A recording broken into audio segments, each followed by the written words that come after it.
welcome back to my channel and welcome to another video. Today I am going to be talking about nutrition labels that you find on foods. So when it comes to interpreting it, sometimes there's a bit of confusion. People aren't always too sure what they're looking at, what numbers they're looking for. So I thought today I would talk through it to hopefully help you. Hopefully you'll find this video useful. If you do have any questions or anything that comes up as we go along that you want to know more about, then definitely let me know down below in the comments. And without further ado, let's get straight into this video.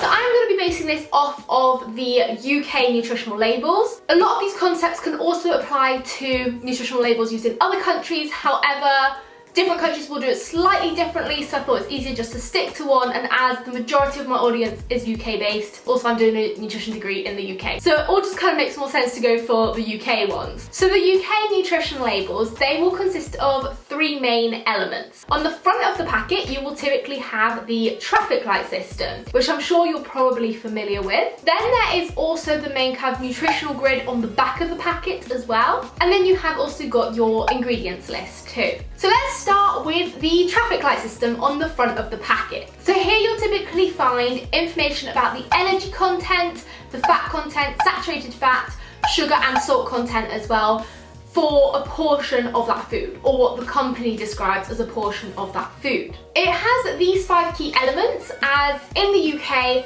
obesity is a big problem, and these are typically the things that are linked to poorer health outcomes if consumed in high quantities, and therefore the kind of things that we want to try and limit in our foods and in our food intake where possible. The traffic light system is used to basically indicate for each of these things whether it is present in low quantities, moderate to medium quantities, or high quantities in the food. So when it's green, it means it's present in low quantities, and therefore typically consuming a larger amount of that food, allowing that food to make up a larger proportion of your diet, will generally be seen as a healthier option. Whereas as you approach more to the kind of red end of the foods, then they're the foods that we want to sort of limit our consumption of more. They're completely fine to have every now and again as part of a balanced diet. I do not love the idea at all of restricted eating or eliminating anything from your diet. However, they are the foods that we don't want to dominate our diet. And then below each of the given quantities, there will also be a percentage. And this is the percentage of the recommended intake of that specific nutrient which you can find within that food. These values will typically be based on a diet of 2,000 calories a day. So just looking at the percentages thinking, oh, it's got 10% of my energy in this food, may not always apply to you, because we don't all need the exact same energy quantity in our diet, as it will massively vary according to your age, your gender, your physical activity levels especially as well will massively impact your energy demands and your energy needs. So while those percentages may be useful to give you a rough idea of if it's massively contributing to your energy intake or your nutrient intake for that day, for example for your fat intake or your saturated fat intake compared to the recommended, you can't kind of take that figure as a definite value for you, because your energy requirements and your nutrient requirements may either be slightly higher or lower than the kind of average 2,000 calorie recommendation. So then coming on to each of the individual numbers, as I said before, we have got our calories, which are our energy units. However, you can't kind of take the calorie value as the be all and end all. It's not going to be an exact figure, because for example for carbohydrates, when calculating the calorie value of a food, for all carbohydrates we use one specific calorie per gram value. However, different carbohydrates, so whether it's a dietary fibre, whether it's a sugar, whether it's a starchy carbohydrate, they will have different energy values. So that could either increase or decrease the energy content and energy value of that food. Also in manufacturing, each product may have very minimal slight variations, again, which could affect the energy content. So it's definitely good to use as a rough estimate if you're needing to limit your energy intake. For example, if you are overweight or if you're underweight and need to increase your energy intake and looking for more energy dense foods, then it can be a useful indicator to let you know whether it's a higher energy food, a lower energy food, but you can't always take it as an exact figure. Then we have got fat. Now, as it's on the front of the packet, and I said before, these are typically the things we want to limit in our diet. However, fat is still an important part of our diet, especially our essential fatty acids, so our omega-3s and omega-6s. And it's recommended that fat makes up around 1/3 of our calories.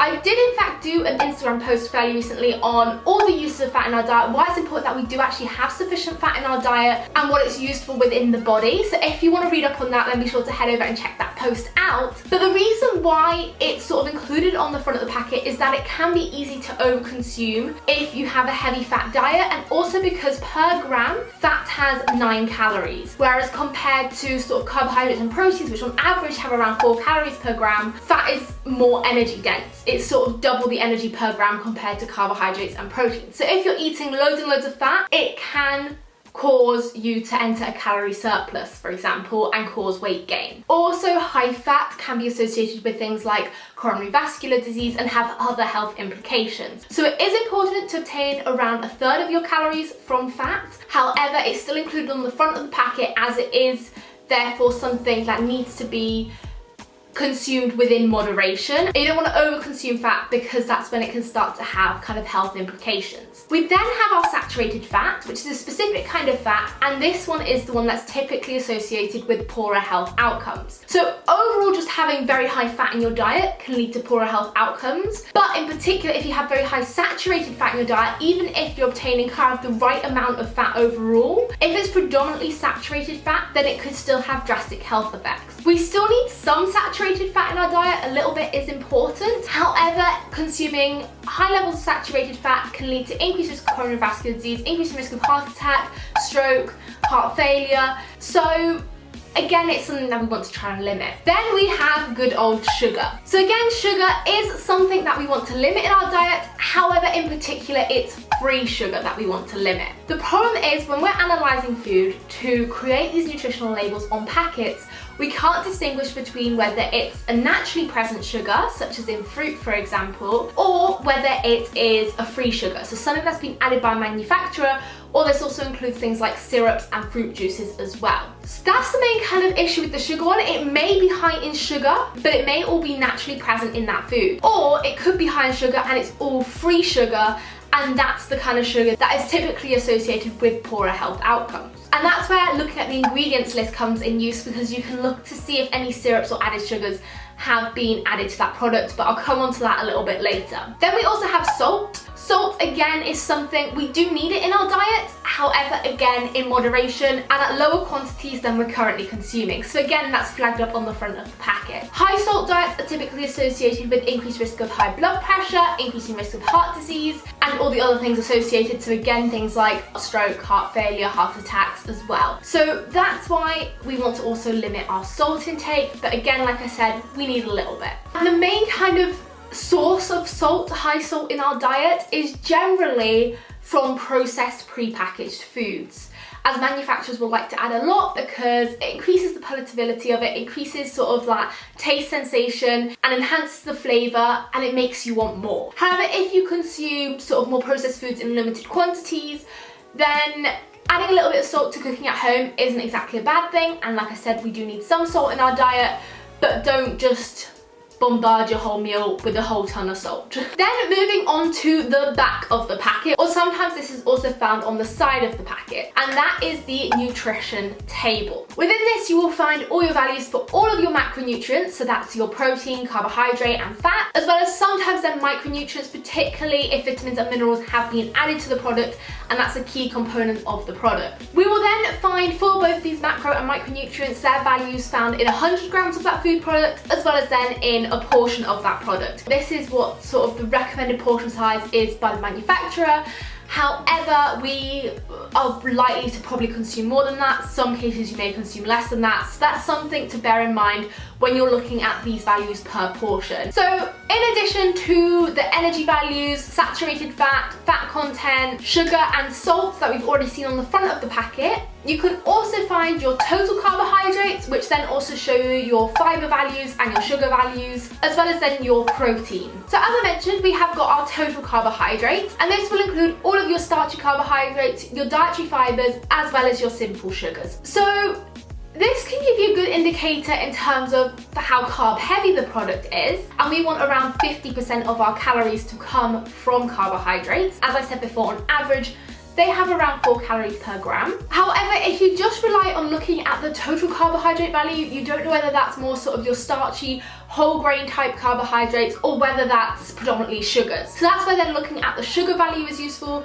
but then also your dietary fiber value. So our dietary fiber is important for proper bowel functioning, keeping everything moving and going. It also allows for our gut bacteria to make beneficial compounds, which are beneficial for us, beneficial from our health, by them fermenting the fibers. As we can't fully digest the fibers and we can't absorb these fibers, instead they get fermented by our gut bacteria, and in turn they produce these beneficial compounds which we can absorb, and they will offer many sort of health optimizing effects. I did again also recently do a whole Instagram post about carbohydrates, why we need them, what happens with them in our body, and all the key facts about them over on my Instagram, so I'll link that one down below as well, so you can go have a read up on that if you want to know more specifically about everything going on within the body. But as I was saying, it's good to have a high level of fiber in that food. Fiber generally will just offer beneficial effects. And speaking of carbohydrate types, you really want to try and stick to whole grain varieties where possible. So things like your whole wheat bread, whole wheat pasta, brown rice, as these are generally digested more slowly and then absorbed more slowly, leading to a sort of steady rise in your blood sugar level instead of a high peak and then a crash. Compared to, for example, your refined carbohydrates, which have a lot of that dietary fiber removed, which means they get processed a lot faster within your body, leading to a more rapid increase in your blood sugar and then a greater crash. Whereas your whole grain varieties, because they have that gradual release,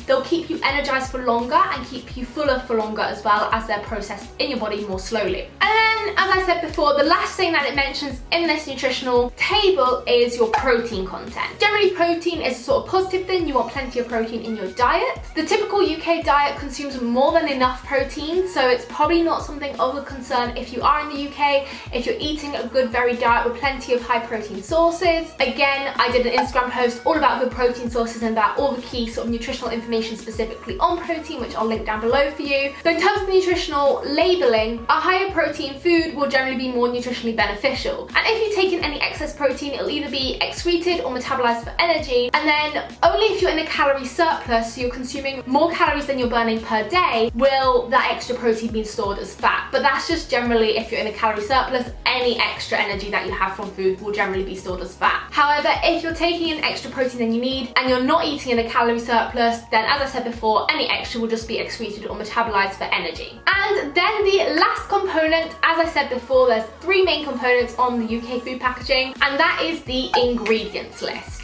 So this is where when some of those nutrients which maybe aren't so clear, so for example looking at your total carbohydrates or looking at your sugar values, looking at your ingredients list can actually tell you more about where they're coming from, so whether they're free sugars, whether they're added sugars, and this is when using the ingredients list can become quite useful. The ingredients within this list will be listed according to their presence in that food. So if it makes up a greater proportion of that food, then it will be listed first, whereas the ingredients found at lower quantities in that food will be listed towards the end of the list. So they go in order according to how much of it is present in that food. For some ingredients as well, there'll be a percentage, and that refers to the percentage of food that is made up of that ingredient. However, this isn't for all the ingredients listed. I never knew why till fairly recently, and the reason for that is the percentages only have to be displayed for any ingredients that are either mentioned in the title of the product, on the front of the product, and in the packaging that you see. So if it's not mentioned anywhere or in the title or suggests that it will contain that ingredient,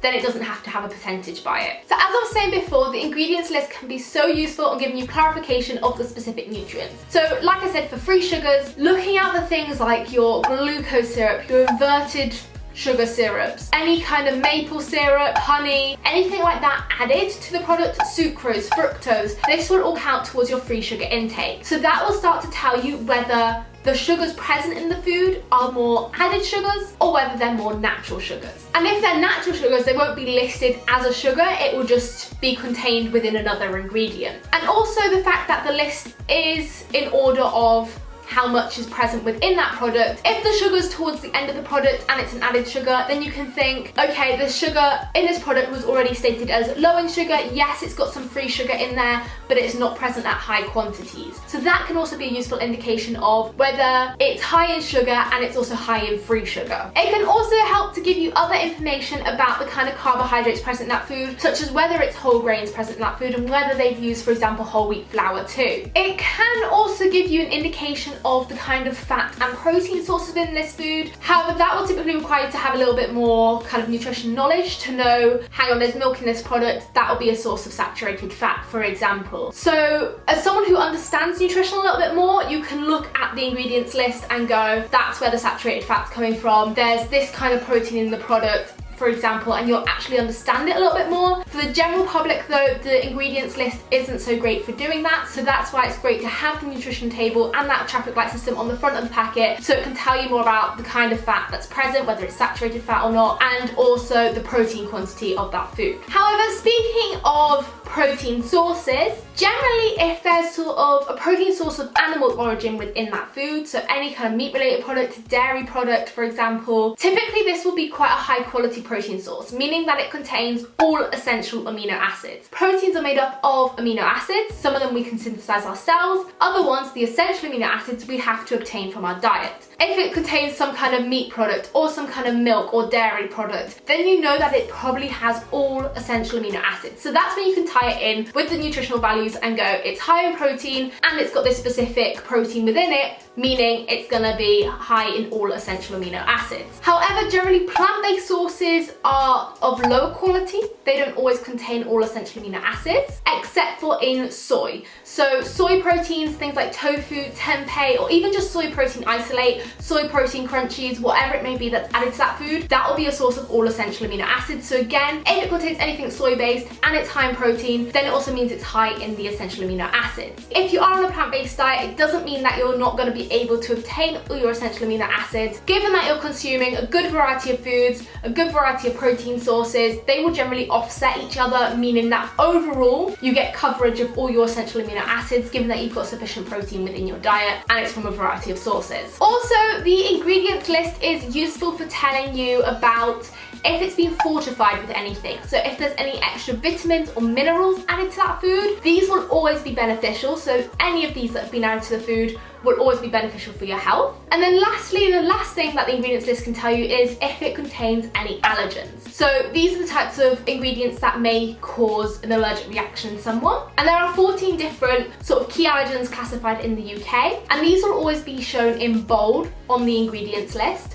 so that they easily stand out and you know if the food contains them. It may then also have below that ingredients list saying it may contain traces of nuts, it may contain traces of milk, meaning that the food itself doesn't specifically contain that ingredient. However, in the manufacturing process, it may have had some cross-contamination. So if you have a real severe allergic reaction to that specific nutrient or specific food type, then it's probably better to avoid that food. That is kind of everything I wanted to cover in this video. I think I've hopefully touched on everything in as much detail as I can without this video hopefully being too long. I have been sat here a long time, it's been a long video, but I hope you have taken something from this video and I hope you found it useful. As I said before, if you have any other questions or anything that you'd like me to go into more detail about, then definitely let me know down below in the comments and I will be sure to get back to you. If you have enjoyed this video and found it useful, be sure to smash a big thumbs up on it, as well as be sure to click on that little red subscribe button down below. And also to make sure that you do see my future content, there is also that notifications bell too that you can tap on so that you get notified whenever I upload. And I'll be sure to see you very soon with a brand new video. Bye!